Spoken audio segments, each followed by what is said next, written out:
So very good afternoon to one and all. Welcome to the e-learning class, children. Today we are going to discuss, children, about in this class about first year intermediate economics, first chapter. In the previous class we discussed already about, children. In the before class we discussed about the wealth definition we discussed, children, and then followed by micro and the macro economics. Today in this class we are going to discuss about basic concepts of economics. Basic concepts of economics. So in that one, our today's first topic is goods. First topic is goods. What do we mean by goods? So all the things that have value and satisfy human wants. Goods are nothing but all those things that are having value and those things that satisfy human wants, that satisfy human needs, are called as goods. All those things that satisfy us, that is having the value and also that satisfy our needs, called as goods. So goods are of two types, material goods and non-material goods. So what are those two types, children? Goods are of two types, material goods and non-material goods. So what do we mean by material goods? Material goods are tangible.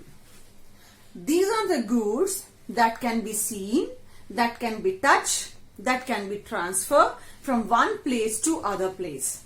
So all those goods that can be seen, that can be touched, that can be transferred, all those goods are called as material goods. There are number of things are there in our life that we call that one as a material goods. At present now you are having a pen in your hand, you are writing in a notebook, you are using your mobiles to watch this video. All these one are called as material goods that you are seeing, you are touching and you are observing and you are transferring. Okay. What are the non-material goods? Just opposite to that one. The goods that are intangible. Intangible. Cannot be seen, cannot be touched, cannot be transferred. Okay. So intangible goods are not having any shape, no weight and cannot be transferred. So these are the two types of goods that we have, children. Material goods and the non-material goods. Okay. I hope it is clear.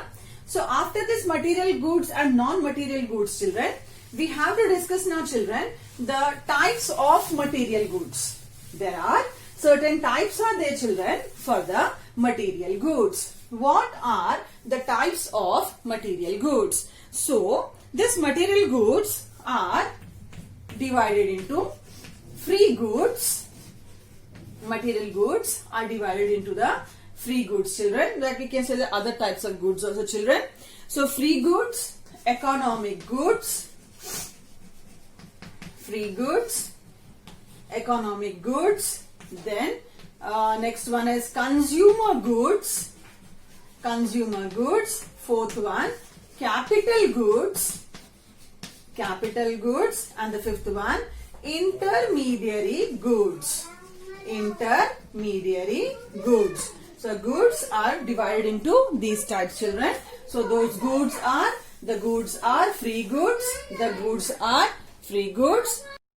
These are the goods are there, children. Free goods, economic goods, consumer goods, capital goods and intermediary goods. Okay, children. Sometimes, children, they ask the question to distinguish between free goods and the economic goods.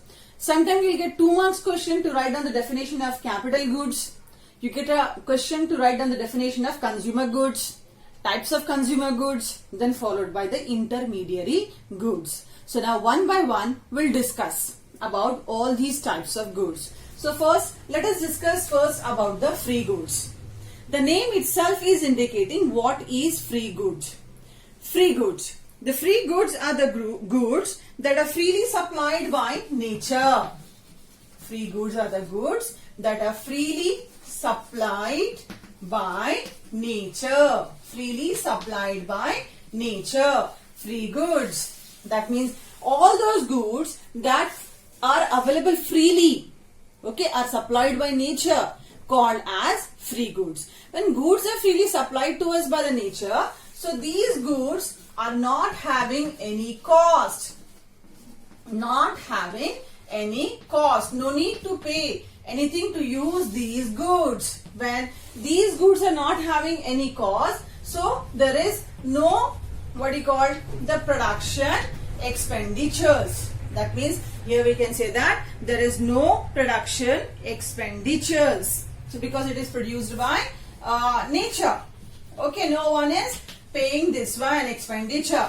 Then these are the free goods that are abundantly. Abundantly means more. Okay, abundantly supplied by the nature to us. Abundantly supplied to us by the nature. These goods are having value in use.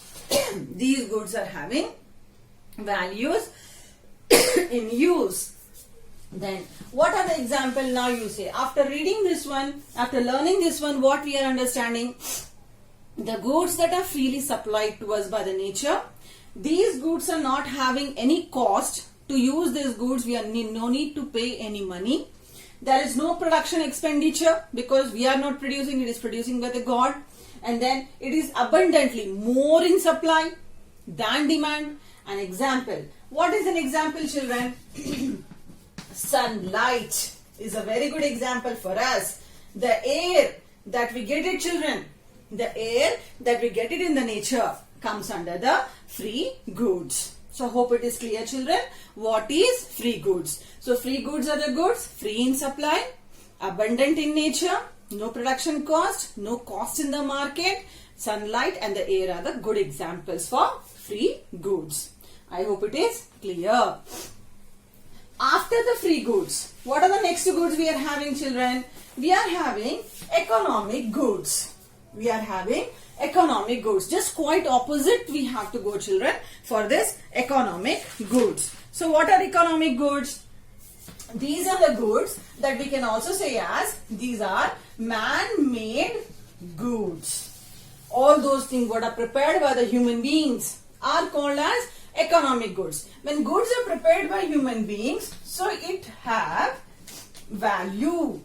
Value in use and value in exchange. We use this one and we can exchange these goods also.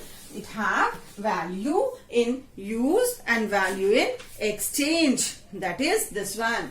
When these are prepared by the man, then these goods are having prices. Simply no one is producing here by spending lakhs of rupees to sell it freely. Okay, to give it freely. So every goods are having prices, children. Then here, these goods are less in supply than demand. These are the goods that are less in supply than demand. That means more demand will be there for these goods comparing to its production. Is it clear, children? That means we can say that it is having cost of production. These goods are having cost of production. That means to produce these goods, definitely a producer engage all the factors of production. What are the factors of production? Land, labor, capital, organization, and then produce it. Okay. So any goods that you can take it comes under the economic goods. Like example, you can take it now. What you are having with you now? Pens you are having books with you. You are having now mobiles with you are the example for the economic good. So I hope it is clear now. What is economic good, children? Okay. So now after the economic goods, what are the other goods are there, children? The other goods are consumer goods. The other good is consumer good. To whom you call as consumer? Anyone who purchase anything from the market called as a consumer. I am the consumer, you are the consumer. Even a 2-year-old baby who takes 1 rupee or 5 rupee coin in the hand and go to the shop to purchase a chocolate is also a consumer. Any person who buys something from the market called as consumer. So now today we are discussing about consumer goods. So what is a consumer goods, children? consumer good is an economic good. Consumer good is an economic good, children, that is purchased by household. Purchased by household. Purchased by household for final consumption. For final consumption. I hope you are understanding what is the definition of consumer goods. These are the goods that is economic in nature. That means man-made goods. Okay. Who are purchasing? We are purchasing. For what purpose we are purchasing? To use it. To use it. That we call as consumer goods, children. So, what are the things, children? These are the goods that satisfy our wants, our needs.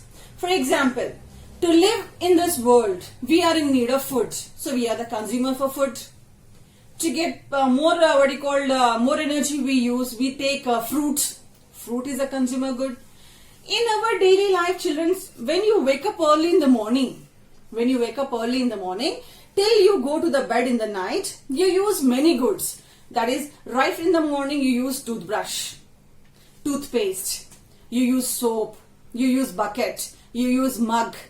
Okay, like that, everything that you used to make yourself comfortable in the life. Okay, all called as consumer goods. So what are consumer goods? These are the goods that purchased by the household for what, children? For final use. Consumption means for final use. That is called as consumer goods, children. Now, these consumer goods are divided into two. What are the two? One is perishable goods. Other one is durable goods. One is perishable goods. Other one is durable goods. What is perishable? Perishable goods are the goods that we use only for one time. It is not useful for the second time, children. Perishable, that spoil immediately. That spoil after one use. What are the perishable goods, children? So these are the goods that are only for single use. Example we are having, the good example we are having, milk. Milk you can use it only once. Again and again the same milk you cannot use it. You want tea, you are using that milk for tea, but the same milk can you use it for coffee? When you prepare milk, tea, milk is finished. But from the tea, can you take out the milk and prepare the coffee? No. So that is perishable goods. The goods that spoil. That is only for single use. Called as perishable goods. Durable goods, children.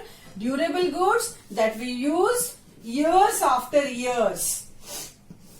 That we use years after years. So what are the durable goods, children? Once we purchase these goods will be there with us for a long period of time. No need to purchase again and again. For example, in your home you are having the durable goods like television. In your home you are having the durable goods like computer. In your home you are having the durable goods like fans. Once you purchase it, so it is not necessary, children, to purchase this one again and again for the next use. Once you purchase, it will be there in your home forever, for a long period of time. That is called as durable goods. So what is perishable goods? Perishable goods for single use. Durable goods that you can use for number of years. That are called as durable goods. Now, after this consumer goods, children, these consumer goods are again divided into three categories. What are these three categories? The three categories are necessary goods. Three categories are necessary goods. Second category is comfortable goods. Comfortable goods. Third category is luxurious goods. Third category is luxurious goods. Now with these names only you are able to understand. What is a necessary goods? Necessary goods are the goods that are essential in our life. That means compulsory we are in need of these necessary goods like food. Without that we cannot survive. So food is a necessary good. Food, cloth, shelter is a necessary good for us. So the goods that are essential to our life for survival, that means for living, to live. So these goods are essential for survival. What is an example, children, for this? Foods is an example for this. Foods. Cloth is an example for this. Shelter. That means without this we cannot live. That is called as necessary goods. What is comfortable goods, children? Comfortable goods are the goods that we need, children, just to make our life comfort. To make our life comfort. We can live without those goods, but we are using these goods to make our life comfort. What are those goods? In your home, you check it. You can sleep on the floor. If you are not having bed, you can sleep on the floor. That means it is not necessary that you should have the bed, but bed you are using for comfort purpose. Okay, you are having fans in your home. Without fans we can live, but fan is a comfortable goods that we use this one for our comfort. Like that, there are number of goods are there, children. Without that we can live, but we use these goods to make it as comfort. The necessary is food. After food, what we think? No, we should have some comfortable life. We should have all those goods that makes us to live comfortably. That is life's comfort. Like for example, fans we use it. Okay. Like for example, TV we use it. This is only for comfort. Okay. Now, the third good. The third good is luxurious good. The name itself is indicating what is luxurious goods. Luxurious goods are the goods that makes us to live a life luxury, in a luxury. Example like car. Everyone of us, we are not having car, but we are living. So the people, those who are having the money, they purchase the car for their luxurious purpose. They used to move here and there in a car, in an AC car. The people, they keep the AC in their home to get a cool air, to get the room cool. That is a luxury. Sofa sets in the home, that is luxury.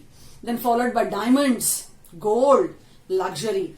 Living in a bungalow is luxury. So luxury goods are the goods that without that also we can live. But those who are having money, they want to use these goods to make a life very happy one. So the examples are sofa sets, then AC, then car. This is, children, consumer goods. So I hope it is clear, children, about the consumer goods. Consumer goods are divided into the three necessary goods, then followed by comfortable goods, then followed by luxurious goods. Now, after the consumer goods, the next good, children, that we are having is capital goods.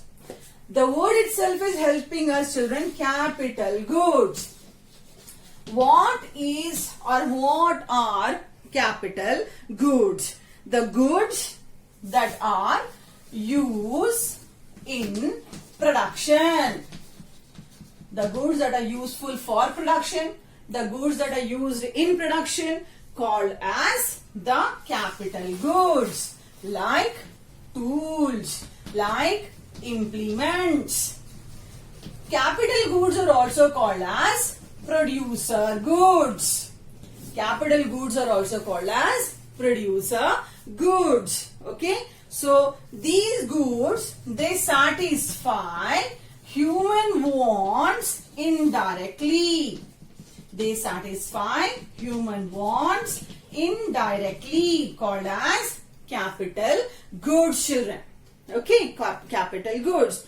What is an example for the capital goods? When paddy is ready to take it as a food, it is a consumer good. But when the same seed of paddy is ready for sowing for cultivation, now it is turning as a capital good. The seed is used for production, it is capital good. Paddy is ready for consumption, it is consumer good. So I hope the difference is clear to all of you. This is called as about the capital goods. So once again, these capital goods are divided into the three parts, children. Two parts, children. That is single-used capital goods, single-used capital goods, and the second goods, children, durable used capital goods. Now I think it is clear to you.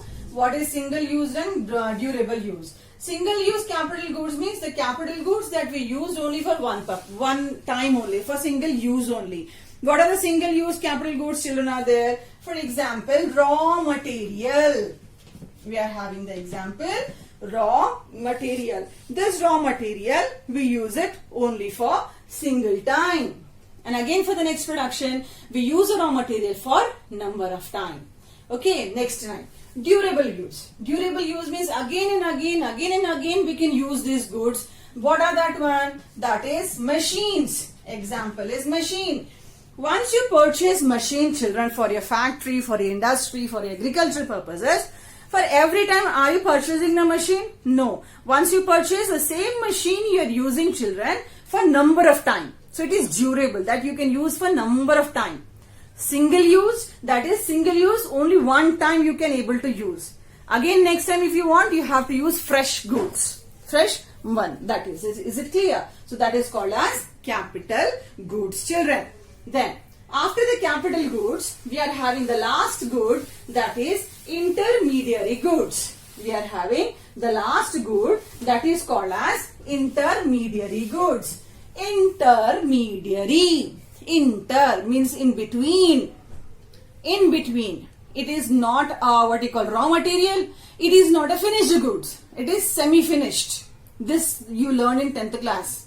You learn this topic in 10th class, intermediary goods, children. So intermediary goods are the goods, children, that we find that which is under the process of production.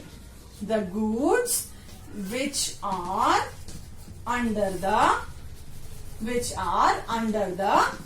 process of production, called as intermediary goods. You can also call that one as semi-finished goods.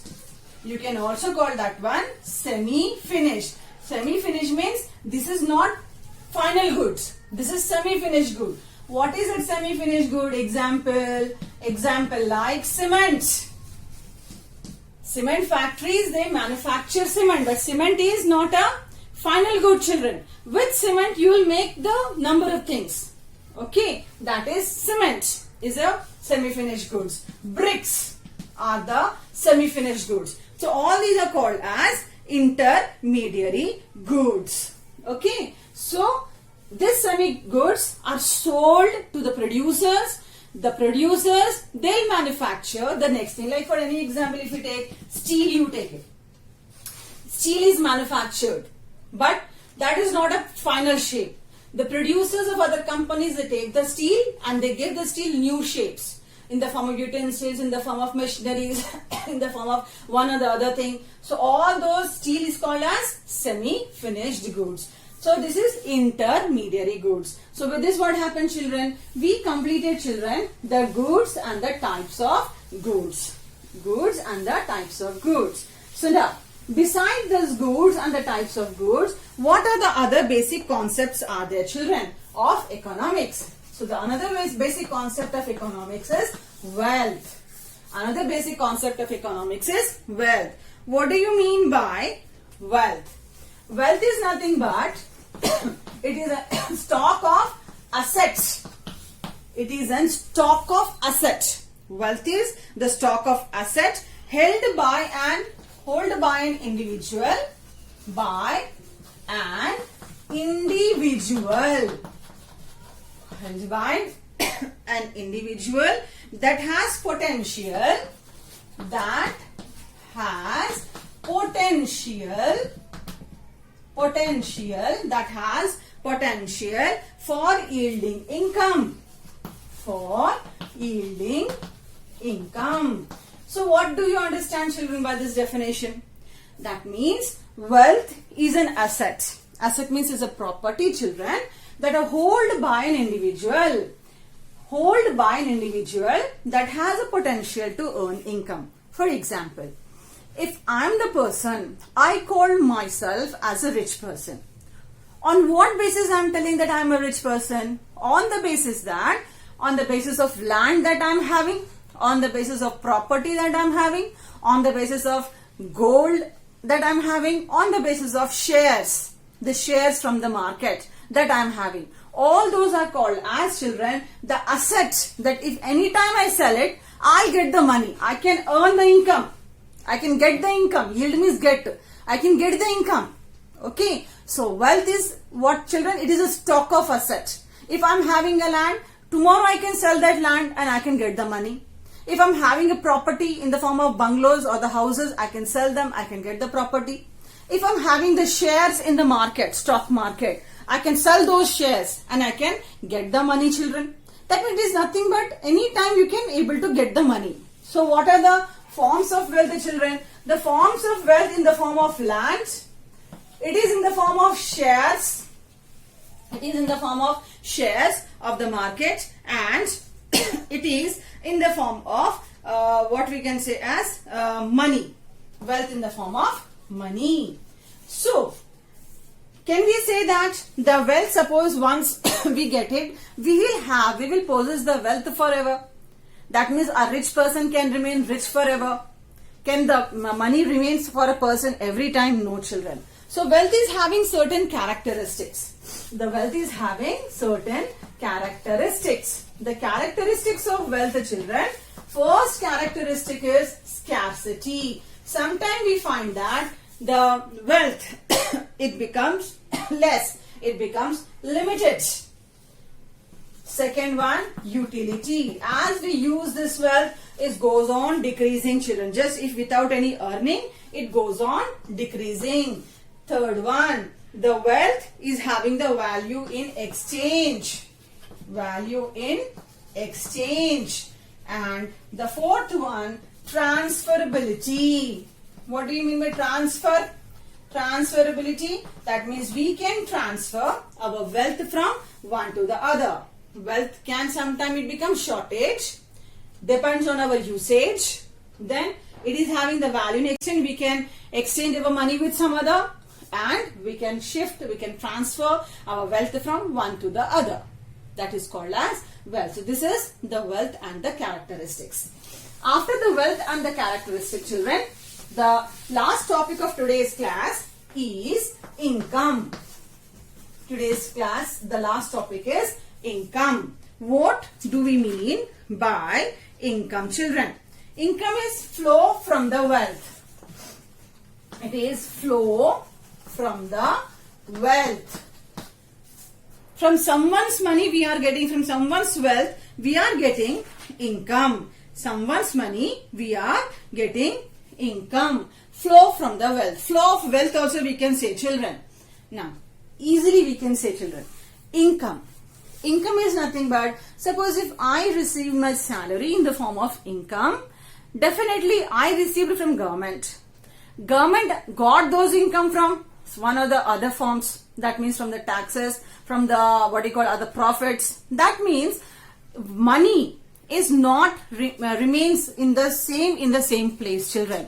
We find there is a transfer of this income from one place to the other place. To know about this one, we have to go through, children, now one diagram that is very important diagram, children. The diagram called as the firms and household. We are discussing about the circular flow of income now. Okay, circular flow of income. Who are household? We are the household. We people are the household. Who are firms? Firms are the industries. Now, how the income is circulating, children? How the money is circulating, children, in the in the market? So, first, children, these are the household. That means we are the people. We are providing factors of production to firms. That means we people, we are providing land to industries. Okay, we people, we are working as a laborers. Okay, we people, we are paying interest to the banks and the other things, because we had taken the loans. So household, they supply labors to the firms. In return, what these firms are giving to the household, children? They are paying rent, they are paying salaries, they are paying interest, and they enjoy the profit. Is it clear, children? Factors of production. We are working in the factories. Factories are giving us rent. They are giving us salaries. They are giving us interest. Now, after this one, children, what is the next one, children? In this only, children, about the flow of income. In this one, expenditure on goods and goods that are common. So here, so when we received income, what we are doing? We are purchasing. Purchasing means we are spending our money again to purchase the things that we get, children, from our salary for our living purposes. Okay. In return, these firms are supplying us all the goods. So simple, children. Half if you learn, you can understand it. First, we people, we are working in firms. Firms are giving us salary. With this salary, again, we are purchasing all those things what the firms are producing. And firms are selling the goods into the market. That means what we understand, from one way, we are working, we are getting the money. That money again, we are giving to the firms to purchase the things. That means money flows. It's a circular flow of income. This diagram explains us circular flow of income. I hope it is clear to you. For this, compulsory read the textbook once. Okay. Circular flow of income, where the income, the money in the market, every time it is in motion, it moves from one people to the other people, from one to the other, like that money every time it moves, children. Okay. So this is called as income. So I hope today's class is clear to all of you. Okay. In today's class we discuss, children, about goods, types of goods. We discuss about the wealth, and then we discuss about the income. So what is your work? Because you are the first year's children, the topic is very new to you. So compulsory you have to go through the textbook, read the textbook, okay, then followed by the, already I informed you to get the material that already is given to one of the sir, get the material from that sir and read, go through those material, write down the important points, children. So by that time, it's a time to take leave, children. Thank you one and all. Thank you, children.